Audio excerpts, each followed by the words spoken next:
নমস্কার বন্ধুরা, আজ আমি আপনাদের সাথে সর্ষে ও পোস্ত বাটা দিয়ে মাছের এক অভিনব রেসিপি আপনাদের সাথে শেয়ার করতে চলেছি। আপনারা পুরো ভিডিওটা প্রথম থেকে শেষ পর্যন্ত দেখতে থাকুন। চলুন তাহলে শুরু করি। তো দেখুন বন্ধুরা, তার জন্য এখানে আমি সর্ষে ও পোস্ত ও 3টে শুকনো লঙ্কা নিয়ে নিয়েছি। এটা এখন বেটে নেব। আর এদিকে দেখুন, মাছ ধুয়ে ভালোভাবে জল ঝরিয়ে নিয়েছি। এখন আমি দিয়ে দিলাম লবণ, এরপর দেব পরিমাণ মতো হলুদ গুঁড়ো। লবণ ও হলুদ আমি ভালোভাবে মাছের সাথে মাখিয়ে নেব, যাতে মাছের মধ্যে ভালোভাবে প্রবেশ করে। আমি এটা বেশ কিছুক্ষণ ধরে মাখিয়ে নেব। আর এই দেখুন, এখানে বাটিতে সর্ষে ও পোস্ত বাটা নিয়ে নিয়েছি। আর এই দেখুন, কড়াই আমি এদিকে তেল বসিয়েছি, গ্যাস ধরিয়ে তেল ভালোভাবে গরম করে নিচ্ছি। দেখুন বন্ধুরা, তেল ভালোভাবে গরম হয়ে গেছে। এখন আমি এক এক করে নুন হলুদ মাখিয়ে রাখা মাছ এখন তেলের মধ্যে দিয়ে দিলাম। যদি কোনো বন্ধু আমার চ্যানেলে নতুন হয়ে থাকেন, তাহলে চ্যানেলটি সাবস্ক্রাইব করে বেল আইকন অলে সেট করে দিন সবার প্রথমে আমার রেসিপি পেতে। রেসিপিটি বানানো খুবই সহজ, একবার দেখলেই আপনারাও বাড়িতে এই অভিনব রেসিপি বানিয়ে নিতে পারবেন সর্ষে ও পোস্ত বাটা দিয়ে। তো দেখুন বন্ধুরা, মাছের এক পাশ ভাজা হয়ে গেছে। আমি মাছগুলো এখন আরেক পাশ উল্টে নিচ্ছি।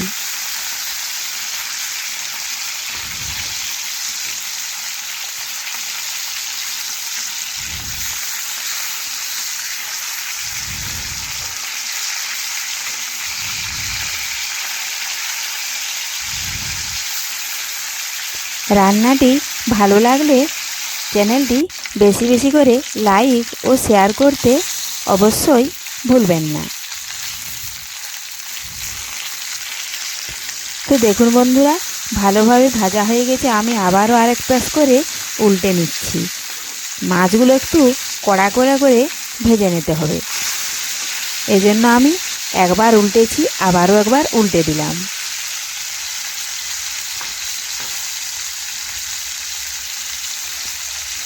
তো দেখুন বন্ধুরা, মাছগুলো ভাজা হয়ে গেছে, আমি তুলে নিয়েছি। এখন দেখুন, ওই তেলে 5 ফোড়ন ও গোটা জিরে আর 2টো কাঁচা লঙ্কা দিয়ে দিলাম। এরপর দিলাম একটা বড় সাইজ পেঁয়াজ কুচিয়ে রেখেছিলাম, পেঁয়াজ কুচিগুলো দিয়ে দিলাম। এখন নাড়াচাড়া করে পেঁয়াজ কুচিগুলো একটু ভেজে নিচ্ছি। তো এইভাবে আমার চ্যানেলে নিত্য নতুন বহু রকমের রেসিপি জানতে হলে চ্যানেলটি অবশ্যই সাবস্ক্রাইব করে রাখবেন। তো দেখুন বন্ধুরা, এইভাবে আমি পেঁয়াজটা নাড়াচাড়া করে বেশ কিছুক্ষণ ধরে ভেজে নিচ্ছি। পেঁয়াজটা তাহলে অনেকটাই নরম হয়ে যাবে, আর পেঁয়াজের কালারটাও দেখুন চেঞ্জ হয়ে আসবে। বেশি আঁচে পেঁয়াজ ভাজা চলবে না, তাহলে পুড়ে যাবে, পুড়ে গিয়ে এর কালারটা নষ্ট হয়ে যাবে।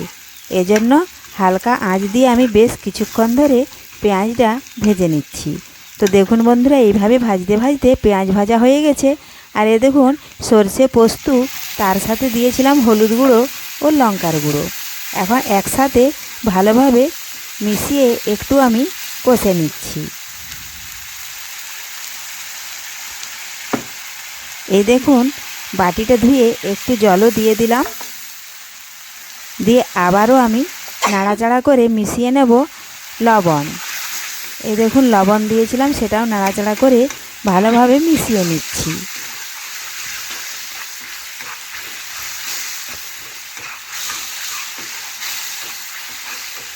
তো এই দেখুন বন্ধুরা, আর বেশি ভাজবো না।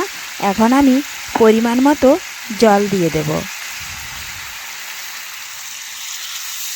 এই দেখুন, পরিমাণ মতন জল দিয়ে আমি বেশ কিছুক্ষণ ধরে একটু ফুটিয়ে নেব, তাহলে সর্ষে ও পোস্ত ভালোভাবেই সেদ্ধ হয়ে যাবে। তো দেখুন বন্ধুরা, বেশ কিছুক্ষণ ধরে ফুটিয়ে নিয়েছি।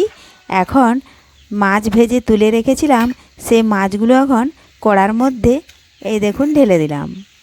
এখন মাছগুলো ভালোভাবে একটু নাড়াচাড়া করে এই দেখুন ডুবিয়ে নেব, দিয়ে আবারও আমি কিছুক্ষণ ফুটিয়ে নেব, তাহলে মাছ ভালোভাবে ভেতর থেকে সেদ্ধ হয়ে যাবে। তো দেখুন বন্ধুরা, ফুটিয়ে নিয়েছি। এ দেখুন জলও শুকনো হয়ে গেছে। আর এই দেখুন মাছের এই মাখো মাখো রেসিপি খেতে দুর্দান্ত হয়। আর আজকের এই রেসিপি আপনাদের যদি ভালো লেগে থাকে লাইক, শেয়ার ও কমেন্ট করতে অবশ্যই ভুলবেন না। আবারও ফিরে আসছি নিত্য নতুন কোনো রেসিপি নিয়ে। সবাই আপনারা ভালো থাকবেন। ধন্যবাদ।